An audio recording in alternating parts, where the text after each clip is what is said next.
It's an uncomfortable fact that the history of our world is all too often defined by conflict. Over the centuries, there have been many examples of invasions, conquests, and captivities. Perhaps nowhere has this been more apparent than here in northern Israel. In the 8th century BC, it was the setting for one of the largest forced deportations ever recorded in human history.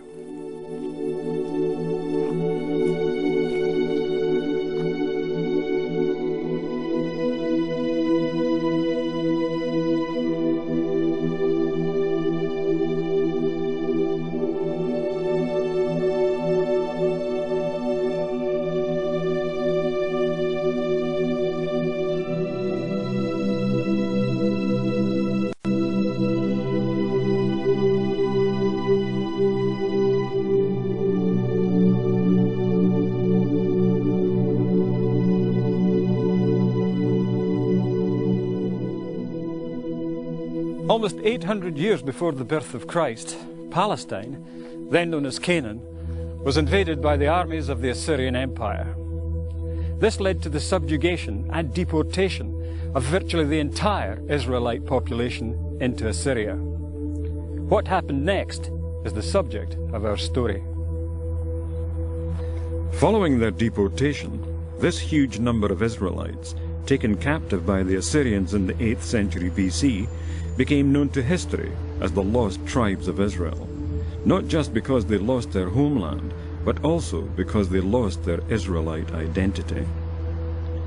The subsequent decline of the Assyrian Empire enabled these lost tribes to begin their migrations, journeys that would take many of them out of Assyria westward into Asia Minor and Europe.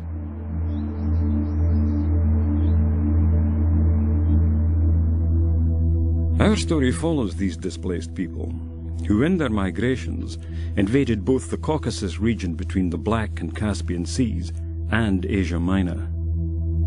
Over time they became known by other tribal names, such as Cimmerian, Scythians or Scythians, Goths, Celts, Anglo Saxons, and Vikings, tribes who would ultimately form the Christian nations of Europe. The untold story of this large number of people who formed the lost tribes of Israel should not be confused with the story of the Jews who lived in and around Jerusalem. They were only known by that name some 100 years after the people of the northern tribes were deported into Assyria. This is Auckland Castle in County Durham in the northeast of England, home to the Bishop of Durham. It's here that some remarkable images tell us something of the beginnings of our story. These impressive figures were painted in the 17th century by the Spanish Baroque artist Francisco Zurbarán.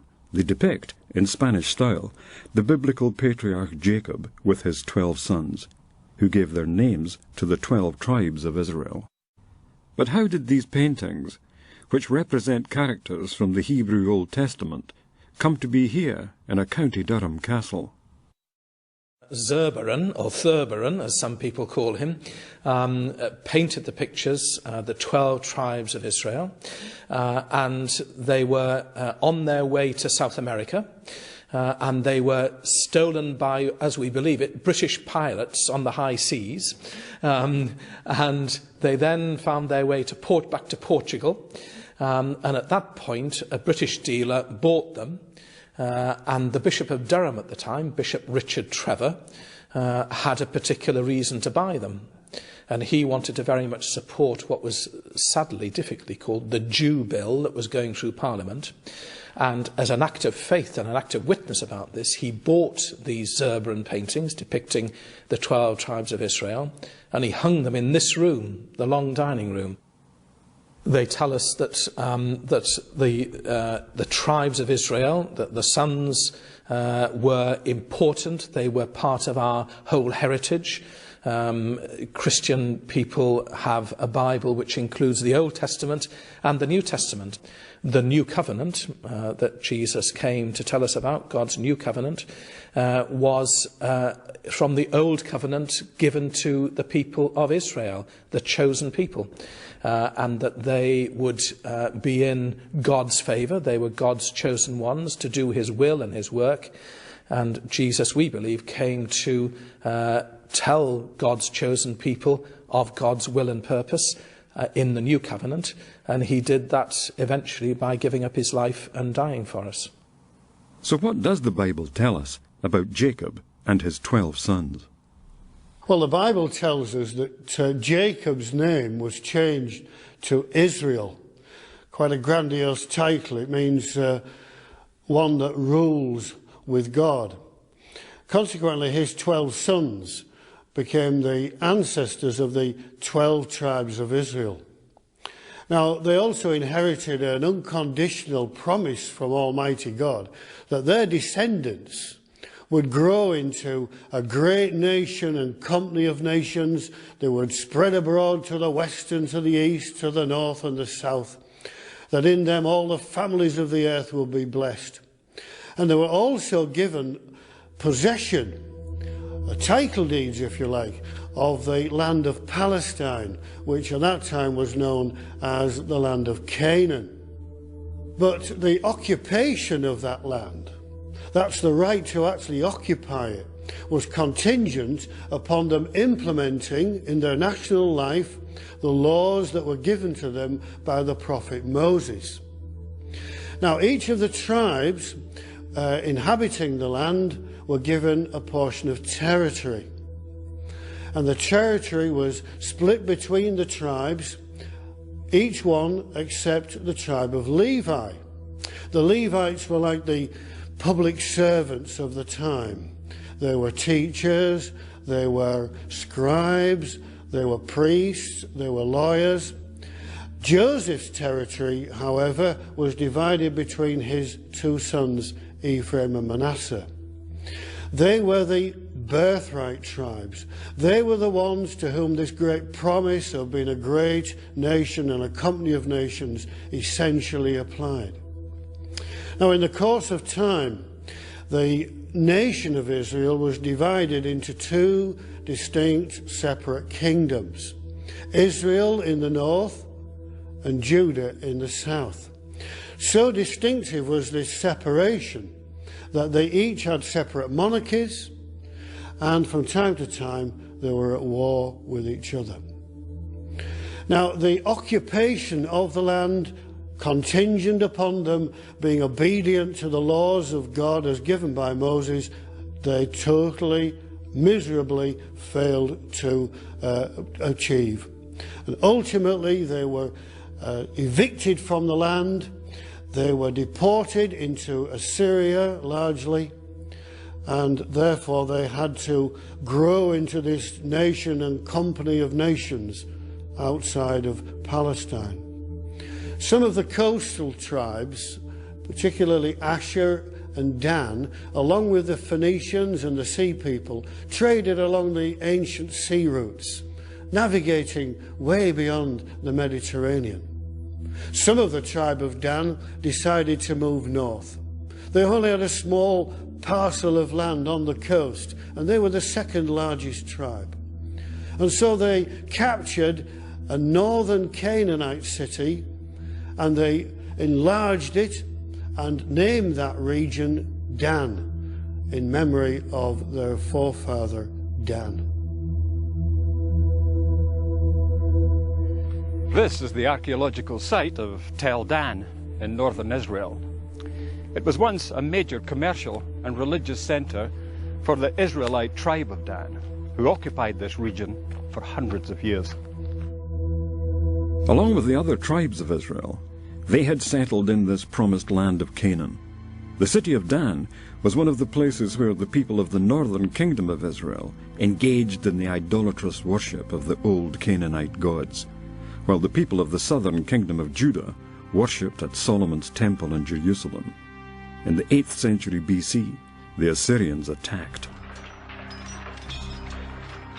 The Assyrians were feared as the most warlike nation of the time, with an empire that stretched from the Iranian Zagros Mountains in the east to the Taurus Mountains of Turkey in the west. An empire that challenged even the Egyptians as the dominant force in the Middle East. Tel Dan is a classic example of a destruction site, showing the extent of the havoc caused when the Assyrians invaded. The northern kingdom of Israel succumbed to the onslaught, and following a series of attacks, the people were deported north from their homelands to the Assyrian territories south of the Caspian Sea. This huge number subsequently became lost to both biblical and secular history. They had lapsed into idolatry from the time of King Jeroboam. The Bible says, "And the king made 2 calves of gold, and he set one in Bethel, and the other put he in Dan."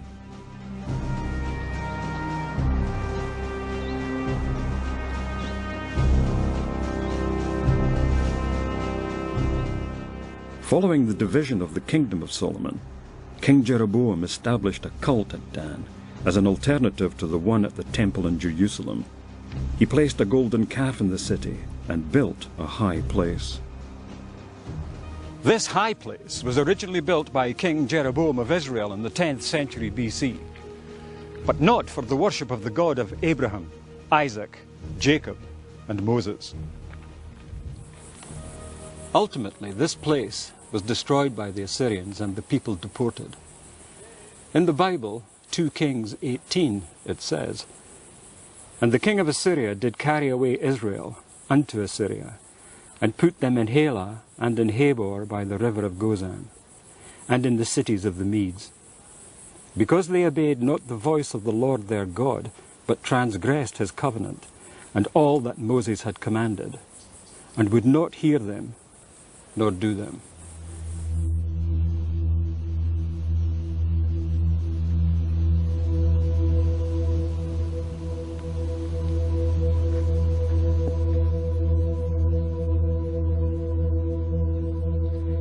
Tel Dan was only the beginning of a campaign that would leave Palestine devastated. To the south, the important commercial centre of Hazor was also destroyed by the Assyrians in the 8th century BC. Tel Hazor is located in the Hula Valley at the foot of the Galilee Mountains. It was destroyed during the Assyrian military campaign of 732 BC, and its inhabitants exiled, along with those of the entire Galilee region. The site features buildings which include those of the period of the Israelite occupation. The entrance to the city was through an impressive 6-chambered gateway, typical of the period. This reconstructed oil press is one of the few examples to be found and tells us something of the day-to-day life of the inhabitants of the city, an existence that was violently disrupted by the Assyrian invasion. Another example of this wholesale destruction can be found here in the ruins of the once magnificent city of Megiddo, lying in the heart of the Jezreel Valley. During the biblical period, Megiddo was one of the most important cities in Israel. It controlled the international trade routes that linked the ancient world centers of culture and power, Egypt and Mesopotamia. The Assyrians destroyed the city and deported its inhabitants. Bible prophets had foreseen the Assyrian invasions as a divine judgment on the decadent Israel nation, and predicted that while they would be deported and scattered among the nations of the world, they would yet fulfill their ordained purpose and therefore be preserved. The ancient scriptures predicted that the descendants of Jacob Israel would emerge as a great nation and company of nations with an established monarchy. And God said unto him, I am God Almighty. Be fruitful and multiply. A nation and a company of nations shall be of thee, and kings shall come out of thy loins. The prophet Amos described the fate of Israel as migrating amongst the nations of the world, but by no means annihilated. For lo, I will command, and I will sift the house of Israel among all nations, like as corn is sifted in a sieve.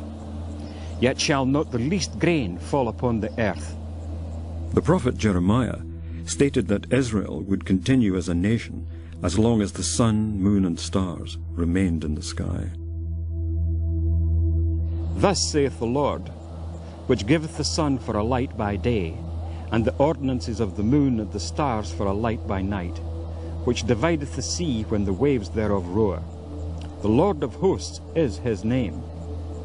If those ordinances depart from before me, saith the Lord, then the seed of Israel also shall cease from being a nation before me forever.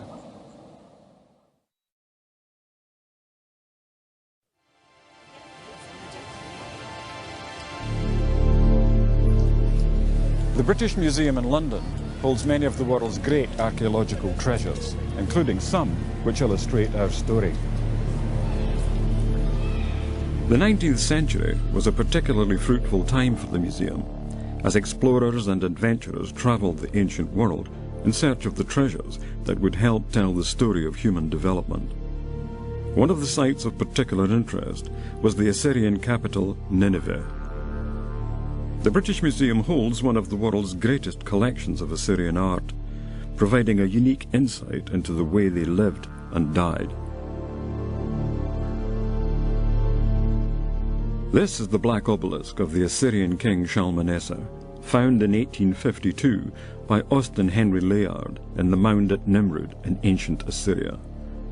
Each of its 4 sides is divided into 5 sculptures, representing the tributes brought by vassal princes, including Jehu, king of northern Israel, seen here prostrate before Shalmaneser.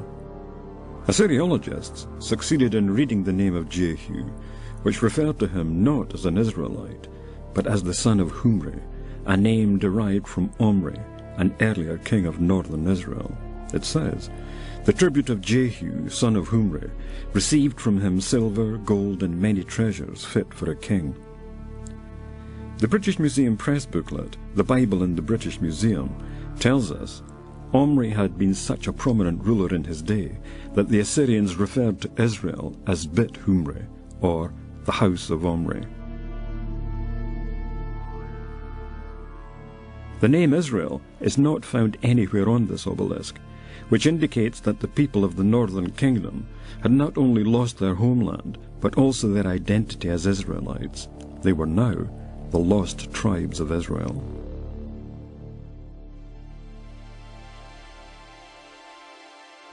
These images help tell the story of how, in the course of time, successive waves of Assyrian invaders systematically deported the people of the northern kingdom of Israel northeast across the Euphrates into Assyria.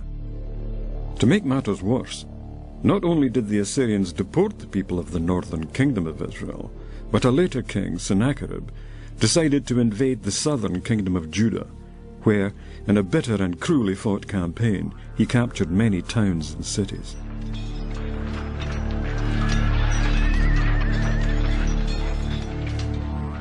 These images record the siege and destruction of the city of Lachish, one of the bloodiest and best documented examples of Assyrian siege warfare. The captivity of Judah by Sennacherib is recorded on this clay prism in cuneiform script. It says, "I came up against him, and by force of arms, and by the might of my power, I took 46 of his strong fenced cities, and of the smaller towns which were scattered about, I took and plundered a countless number. And from these places I captured and carried off as spoil 200,150 people." The site of ancient Lachish is identified today as Tel al-Hasi, 16 miles east of Gaza in southern Israel. Here we can see what remains of this once great city. What happened here was typical of Sennacherib's campaign. The place reduced to rubble and the people rounded up and deported. Lachish was considered to be of great importance by Sennacherib as a strategic location vital to his plans in conquering Judah.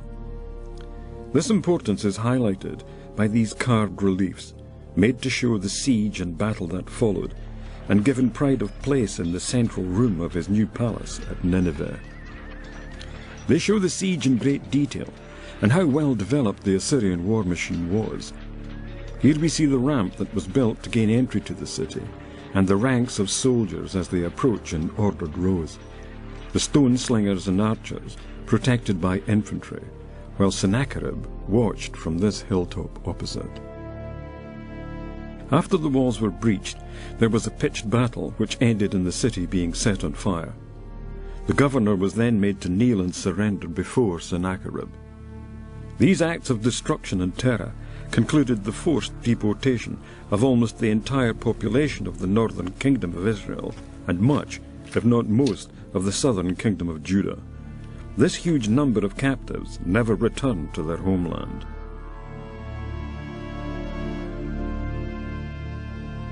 The only Israelites who remained in Palestine, other than the elderly or infirm, were the inhabitants of Jerusalem. They would be taken to Babylonia more than 100 years later, where they spent 70 years in exile, before some returned to Jerusalem and became known as the Jews. While the Jews of that time were Israelites, most of the Israelites were not Jews, just as all Scots are British, but all British are not Scots.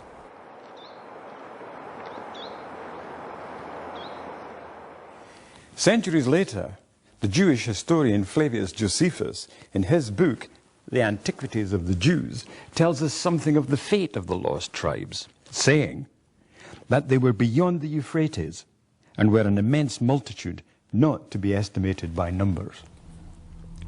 The Apocrypha is a collection of biblical writings which bridges the historical gap between the Old and New Testament scriptures and was included in early versions of the Bible. In the Apocrypha, the second book of Esdras, chapter 13, tells us that the lost tribes left Assyria and entered into the narrow passages of the river Euphrates, which rises in the highlands of Armenia, just south of Georgia, near the Black Sea.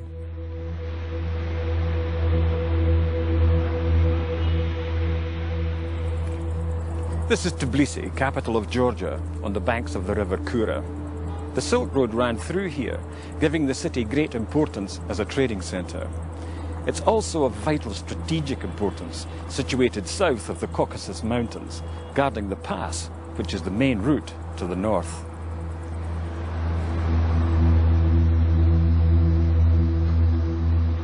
Tbilisi is an ancient city, which has seen many invaders come and go. For the people here, the story of the migrating tribes of Israel is one with which they have long been familiar.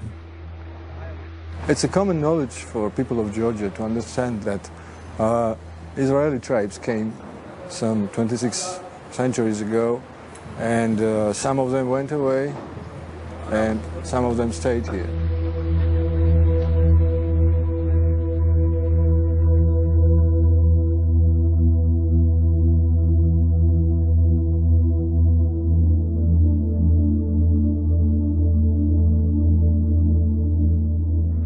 Well, this is a truly wonderful view and an important one for our story.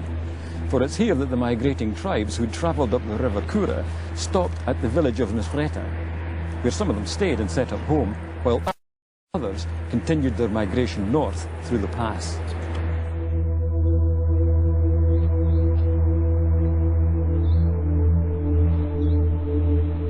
This hazardous route through the Caucasus Mountains is thought to be the one taken by the descendants of the lost tribes in their journey round the Black Sea. Before the First World War, Reginald Pierce was confidential secretary to the North Caucasian Oil Company in Grozny, where he became a fluent writer and speaker in Russian. When the war began, he volunteered for service in the British Army, but was instead sent back to Russia, where he was attached to the Don Cossacks on military intelligence duties, rising to the rank of colonel. His experience in working with the Russians in the Caucasus gave him unique access and insight into this strategically important part of the world. In 1937, he wrote an article which appeared in the National Message magazine, in which he said, "It has been my good fortune upon several occasions to travel through the Caucasus Mountains, taking the route of the Georgian Road. This is one of the two highways through the mountains from south to north, and is known in native legendary and song as the Pass of Israel."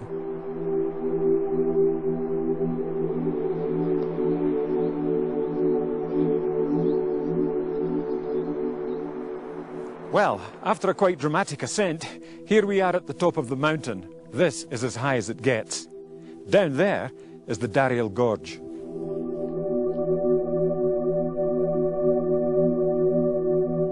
Colonel Pierce went on to observe that having passed successfully over this, the real ridge of the pass, Israel were faced with the descent into Europe. On the way down, they would leave behind them the mountain named Zion, a mountain which has always been known as such, and which has given its name to a village now situated in the pass.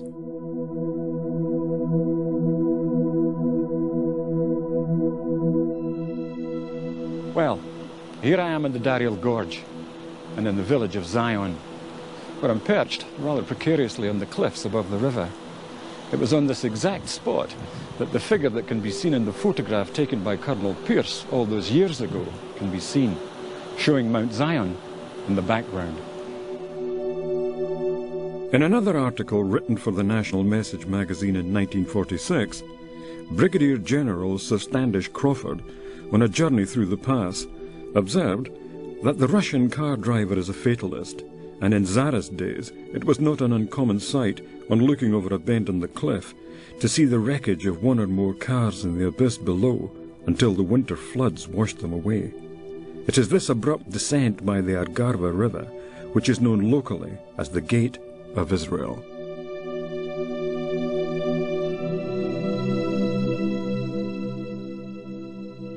The second book of Esdras also describes how the migration of the lost tribes continued for a further year and a half before settling on the fertile lands around the Black Sea, a region which acquired a name that became synonymous with wandering tribes, Scythia.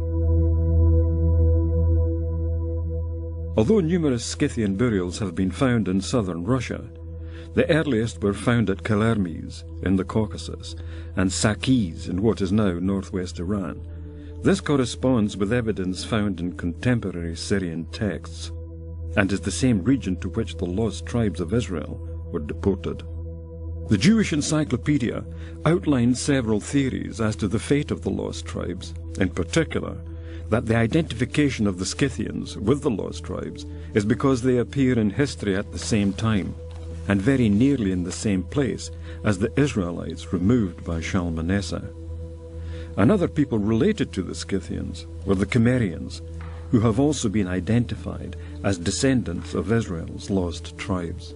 The 5th century BC Greek historian Herodotus records how the Cimmerian people once occupied a region north of the Caucasus in what is now Ukraine and southern Russia.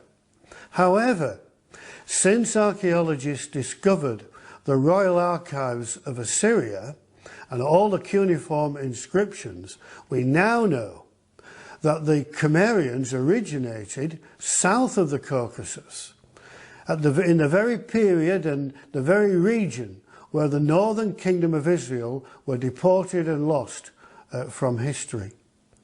Dr. Anne Christensen is a well-respected Danish linguistic expert, and in her book, Who Were the Cimmerians and Where Did They Come From?, published in 1988, she states the obvious conclusion. There is scarcely reason any longer to doubt the exciting and verily astonishing assertion propounded by the students of the 10 tribes, that the Israelites deported from Bethumri of the house of Omri, that is the Israelites, are identical with the Gimera or the Cimmerians of the Assyrian sources. Everything indicates that the Israelite deportees did not vanish from the picture, but that abroad and under new conditions they continued to leave their mark on history.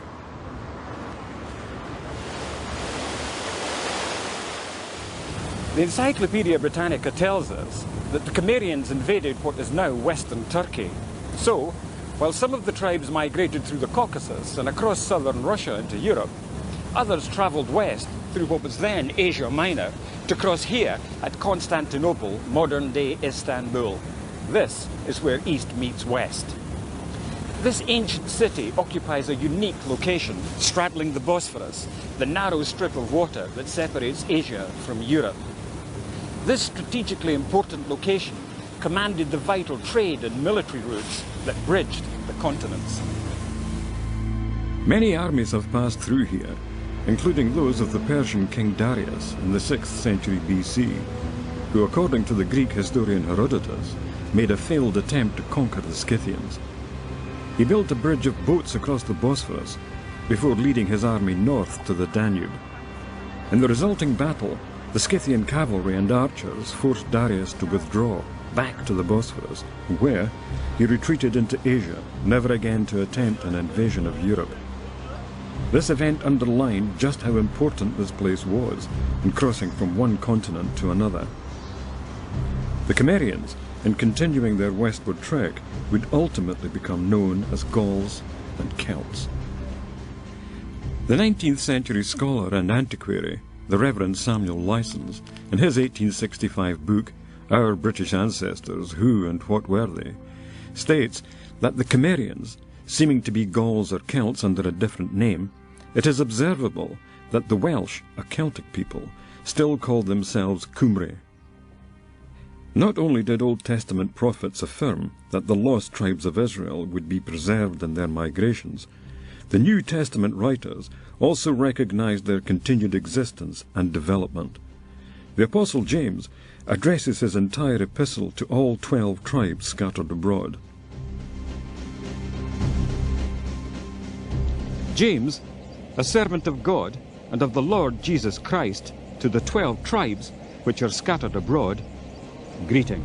The Apostle Peter continues to recognize them as a chosen generation, a royal priesthood and holy nation, and reminds them of the words of the prophet Hosea, that for a while in their Assyrian captivity they ceased to be a people, but are now once again the people of God. But ye are a chosen generation, a royal priesthood, and holy nation, a peculiar people, that ye should show forth the praises of him who hath called you out of darkness into his marvellous light, which in time past were not a people, but are now the people of God, which had not obtained mercy, but now have obtained mercy.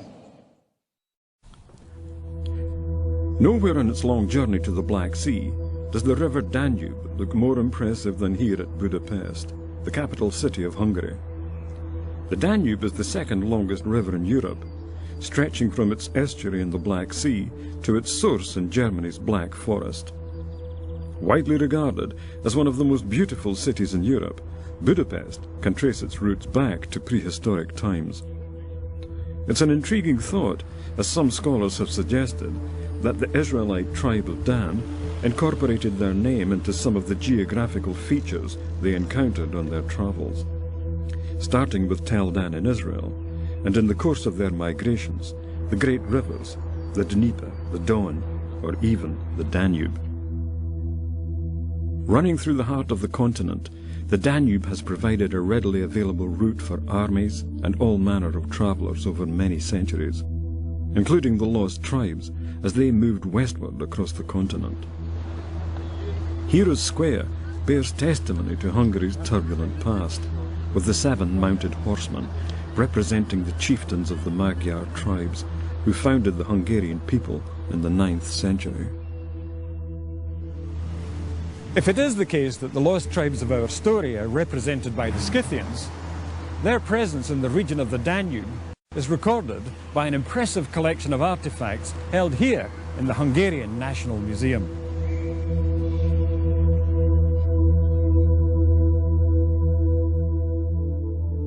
The Scythians built enormous burial mounds above their princes' graves and buried their dead with exquisite golden objects. Their precious metalwork was the zenith of nomadic art. This exhibition displays some of the most significant relics of Scythian art and culture, and tells us something of the daily life of these people. The Scythians were renowned not only for their military prowess, but for their advanced culture and craftsmanship skills.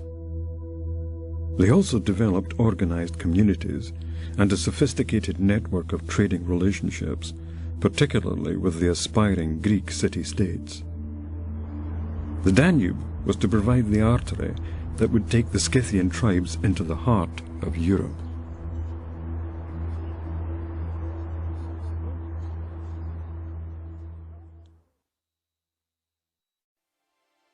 By the 6th century BC, successive waves of Scythian attacks overtook much of pre-Roman Iron Age Poland and Germany. In the years since the end of the Cold War, what was East Berlin has undergone an extensive restoration program.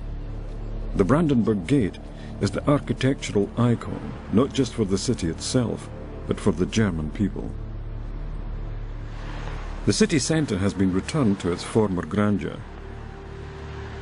Nowhere is this reconstruction more apparent than on this small island in the River Spree, on which stand the country's great museums. They hold many priceless archaeological artifacts, including those which tell us something of the Scythian presence in Europe. While the Scythian invasions were accompanied by much violence, there was another, more sophisticated side to their culture. In 1882, a hoard of Scythian treasure was found at the Iron Age archaeological site of Wetterschwelt on the German-Polish border. Some of the wonderful gold objects found there are on display here at the Altes Museum. Taking pride of place in the collection is this golden fish and sword found at Wittyskowo. The exquisite craftsmanship of these items bear testimony to the advanced metalworking skills employed at that time.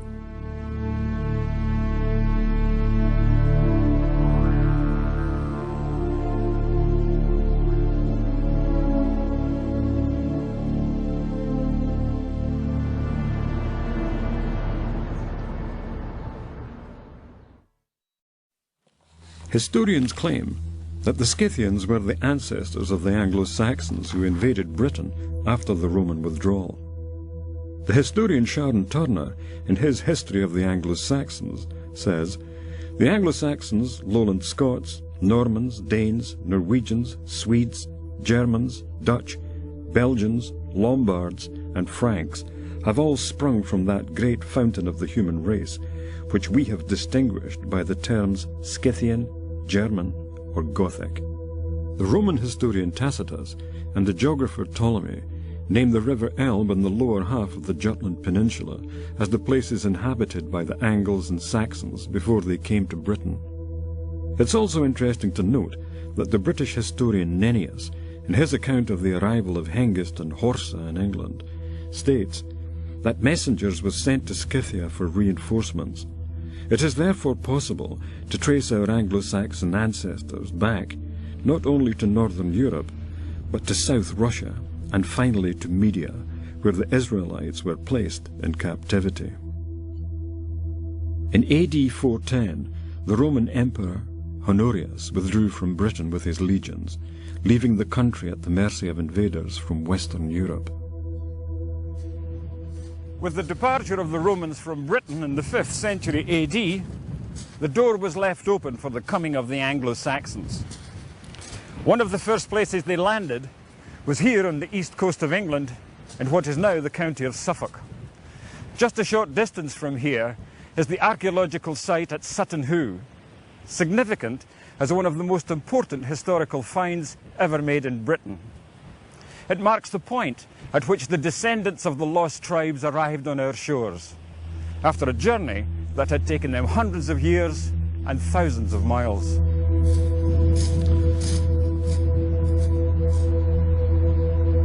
The site at Sutton Hoo was first excavated in 1938, when the owner of the land, Mrs. Edith May Pretty, determined to find out what, if anything, lay beneath the ancient burial mounds just a short distance from her home. She employed Basil Brown, a Suffolk archaeologist, to undertake a dig on her land. In 1939, he opened 3 of the ancient mounds, and in the largest, discovered the remains of a 90-foot-long Anglo-Saxon burial ship. The use of large iron bolts suggests an earlier British origin, whereas the Angles and Saxons tended to use wooden dowels in their ships. Whichever the case, Basil Brown realized that this was no ordinary burial, but that of a rich and powerful nobleman or king. While much of the rest of the site had been plundered by grave robbers, the greatest prize had eluded them: Anglo-Saxon gold, weapons and ornaments, Byzantine silver and other objects that suggested links with France and Scandinavia. The treasures found at Sutton Hoo are to be seen on display at the British Museum, where this impressive helmet takes pride of place. Other items of significance in the collection include the king's shield and sword. These magnificent silver bowls clearly show the Star of David, which suggest a Middle Eastern connection.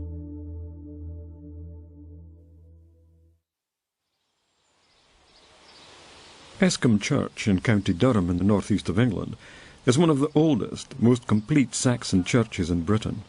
It's still used as a place of worship and is thought to have replaced an even earlier Celtic church.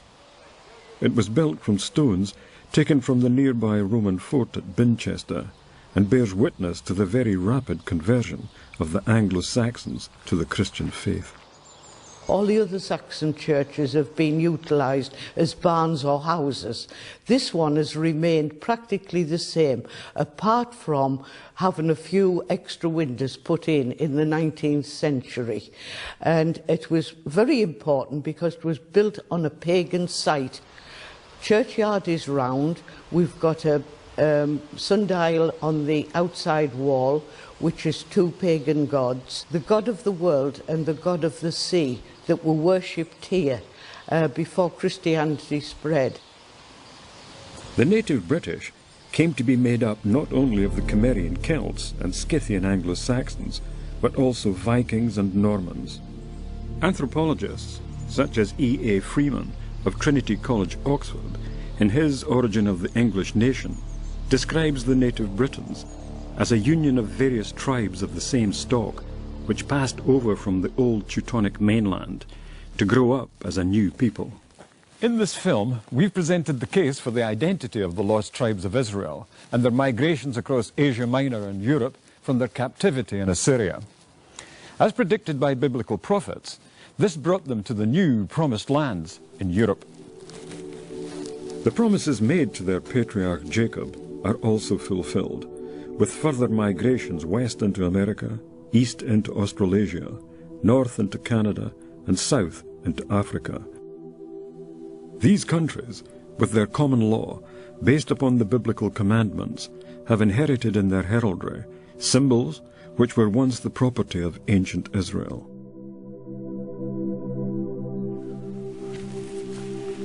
In the history and development of their culture, the Anglo-Saxon, Viking and Celtic peoples, along with other Christian nations, have provided missionary workers who have taken the gospel to every part of the globe. Their efforts in providing healthcare, education and spiritual guidance have improved the lives of millions.